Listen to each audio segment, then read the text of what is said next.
એ વહુ બેટા, હા સાસુમાં, વહુ બેટા આમ કઈ કામકાજ આવડે છે કે પછી ખાલી આમ મોબાઈલ હલાવતા જ આવડે છે? તમને આવડે છે? શું કામ બીજું શું? હા મને તો આવડતું જ હોય ને. હા તો કરવા માંડો, તમને આવડે પછી મારે શું ચિંતા હોય સાસુમાં? પણ બેટા સાસરે તો બધું વહુ જ કામ કરતી હોય ને. હા તો આ તમારો સાસરો જ છે ને સાસુમાં, પિયર તો નથી.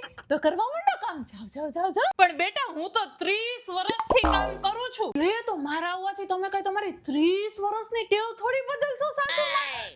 તમે તમારું કામ ચાલુ જ રાખો. અને આમે મારા આવવાથી તમે આ બધું બંધ કરો એ મને ન ગમે. આવા તમારા સંસ્કાર નથી સાસુમાં. મારા સંસ્કાર તો બહુ જ સારા છે. મને મારા ઘરેથી બધી સારી સારી વસ્તુ શીખવાડી છે. તમે 30 વર્ષનું તમારું જે કામ છે ચાલુ જ રાખો, ચાલુ જ રાખો. પણ વહુ બેટા ઘરે કાંઈક તો કામ કરવું પડે ને. અરે કાંઈક કામ શું, તમે તમારા બધાય